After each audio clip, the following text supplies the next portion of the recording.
At 89 years old, Robert Redford talked about the 7 actors he liked the least. Robert Redford was born with the name Charles Robert Redford Jr. on August 18, 1936. He was born in Santa Monica, California, and became a huge star in American movies. He was famous for acting, but he was also a great director, a movie maker, and a helper for the earth. Growing up when times were tough in America, young Robert saw both hard days and good chances in life. These early days made him a strong person who was always brave and very curious about the world. He loved art even when he was a little boy and spent a lot of time painting and drawing pictures. This love for art helped him later when he started making his own movies look very beautiful and special. Because he was good at art and looked like a handsome movie star, he easily became a very famous actor. Robert became a big star in Hollywood in the middle of the 1960s when movies were starting to change. Movies were moving away from old-fashioned stories and becoming more real and more interesting to watch today. People first noticed him in a funny movie called Barefoot in the Park in 1967 and a cowboy movie in 1969. That cowboy movie, Butch Cassidy and the Sundance Kid, made everyone in the world know exactly who he was. He worked with his friend Paul Newman in that movie, and it was full of funny jokes and exciting action. Everyone loved him as the Sundance Kid because he was cool, but he also acted like a very real person. This special way of acting, where he showed his true feelings, was something he did for his whole life. During this time, Robert also started to learn that telling a story is like making a beautiful piece of art. This made him want to try leading the whole movie as a director and helping to build movies as a producer. In the 1970s and 1980s, Robert was one of the biggest stars, and everyone loved all of his new movies. He was great at making movies that made lots of money, but were also respected by people who study films. He acted in many different kinds of stories that showed he could play almost any character you could imagine. He was in a sweet love story called The Way We Were in 1973 with the famous singer Barbra Streisand.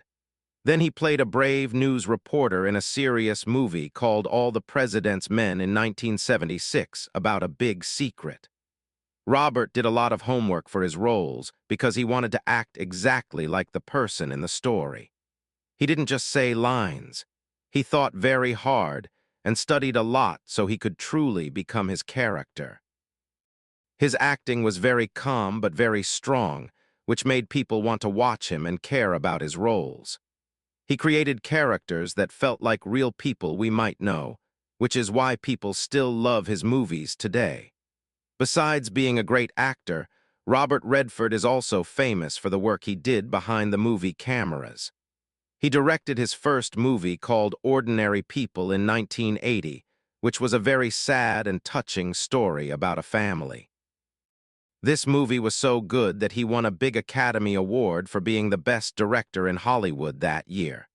This win proved to everyone that he was a great filmmaker who wanted to tell stories that really mattered to people. Robert's style as a director was always about being honest, showing true feelings, and making things with great care. He really cared about making sure movies felt real and that they were made perfectly from the start to the end. He also worked as a producer to help make movies that the big Hollywood studios might have ignored or forgotten. He wanted to make sure that special stories got the money and the help they needed to be seen by everyone. One of the greatest things Robert ever did was help new people learn how to make their own independent movies. In 1981, he started the Sundance Institute and a big movie party called the Sundance Film Festival in Utah. These big projects changed how movies are made in America and all around the whole wide world today. Through Sundance, Robert gave new movie makers a place to show their work and try new, different ideas. He didn't just want to see pretty movies. He wanted to make it fair so everyone's voice could be heard. He wanted to help people who didn't have much power tell their stories to the world for the very first time.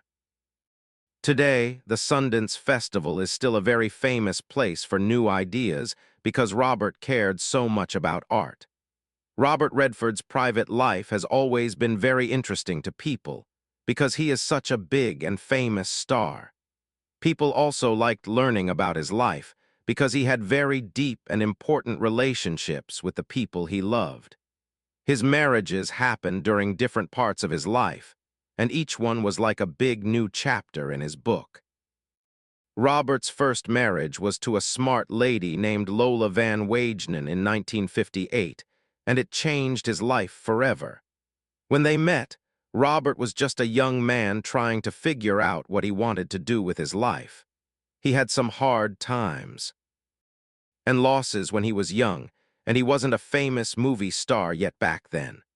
Lola was very smart, knew a lot about the world, and she loved helping people and talking about important things. Their love grew because they really liked each other and they promised to be a team through the good and bad. They stayed together through the hard years when Robert was just starting out and trying to get jobs as an actor.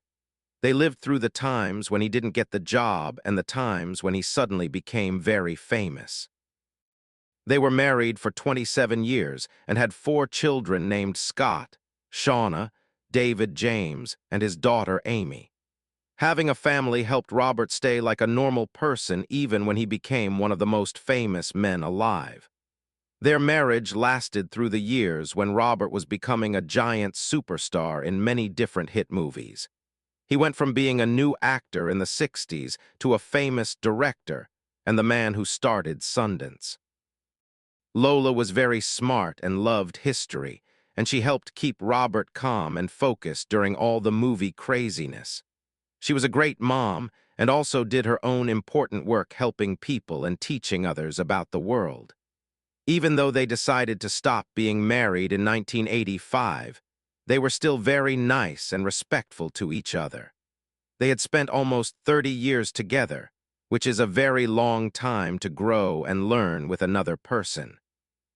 They shared happy times and sad times, but they always worked together to make sure their kids were happy. They stayed friends and were always thankful for the life they built and the big family they shared together. Robert's second marriage was to a German artist named Sybil Shaggers in 2009, and it was a very happy time. This part of his life was more about being older, making art together, and feeling very connected in their hearts. Robert and Sybil were friends for a long time before they got married, so they knew each other very well. They both loved being creative and they both cared a lot about protecting the trees, the animals, and the earth. Sybil's beautiful art fit perfectly with Robert's love for movies and all kinds of different and creative things. They lived a life that was all about nature, and they spent their time in the mountains and in art groups.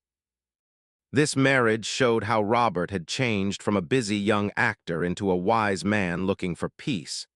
He wasn't just chasing fame anymore. He wanted to find meaning and leave something good behind for the world.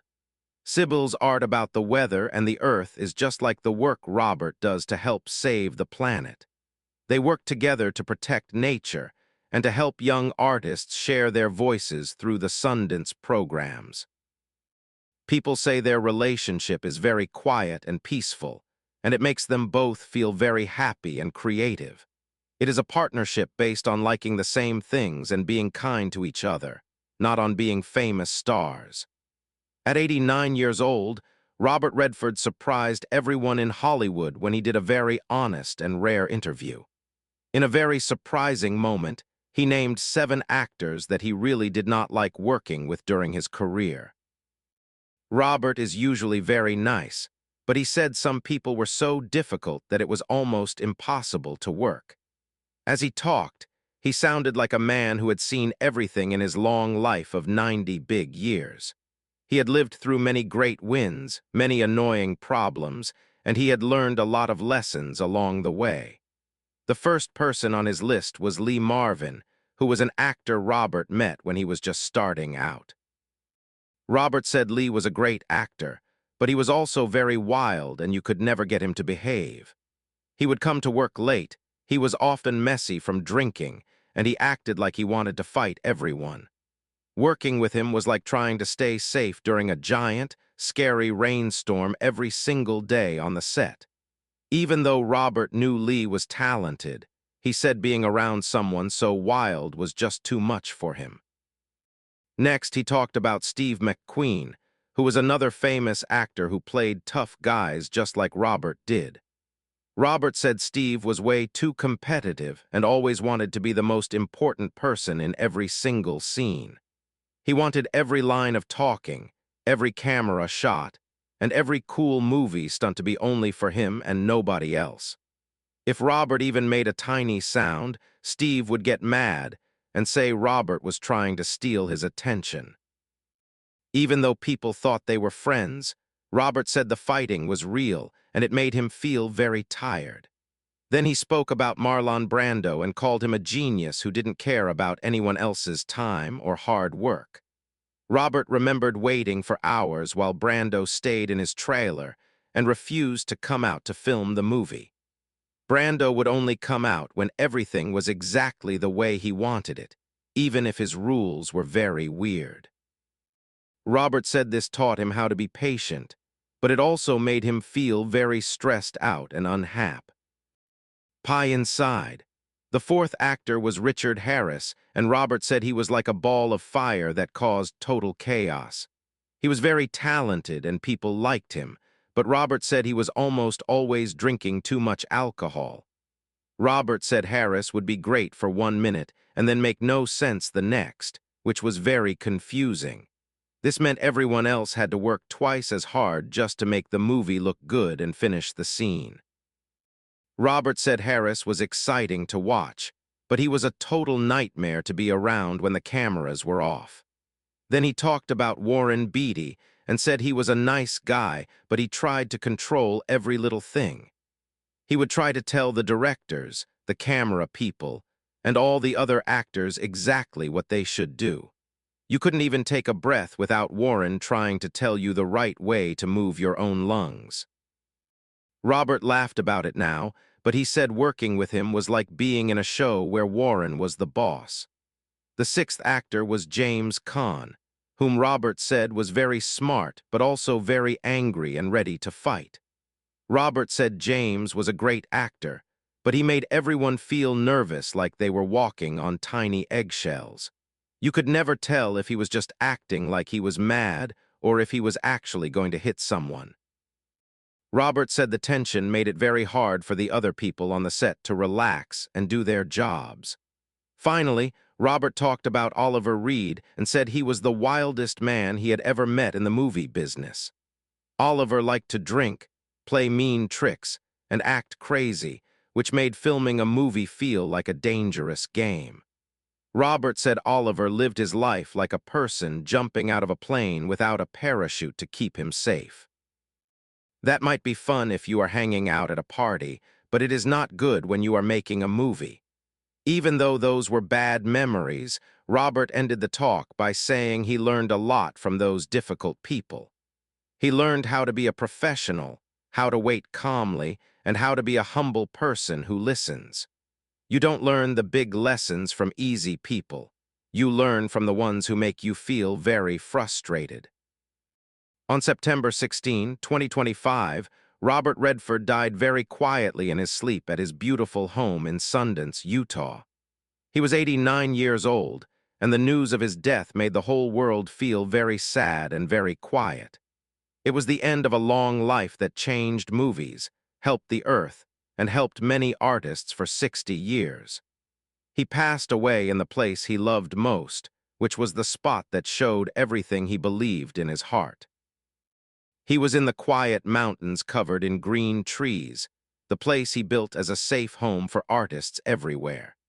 His friends and family said that Robert was very happy the night before he died and was thinking about his life. He was enjoying the cool summer air coming through the windows of the wooden house he helped build a long time ago. The fact that he died there in nature felt like a perfect ending to a very long and very beautiful story. It was like the earth itself was giving him a hug and saying goodbye to a man who loved it so much. When the news came out, everyone in Hollywood and all over the world felt a giant wave of sadness in their hearts. People who make movies and people who protect the earth all started saying wonderful things about what a great man he was. Many people said that his death was the end of a special time in history that will never happen quite the same way. He was a man who was always real, who did things his own way, and who wasn't afraid to try new things. At 89, he had lived long enough to see his work help many people of all ages who wanted to be like him. He helped young actors who liked his style and young directors who wanted to tell stories that were a little bit different. Even with all the nice things people said, it was clear he was much more than just a famous movie star. Groups that helped the environment thanked him for all the years he spent trying to keep the world clean and green. Students from his movie school said they only had jobs because he believed in them and gave them a big chance. Fans everywhere will remember him as a man who was honest, strong, and very brave in everything that he did.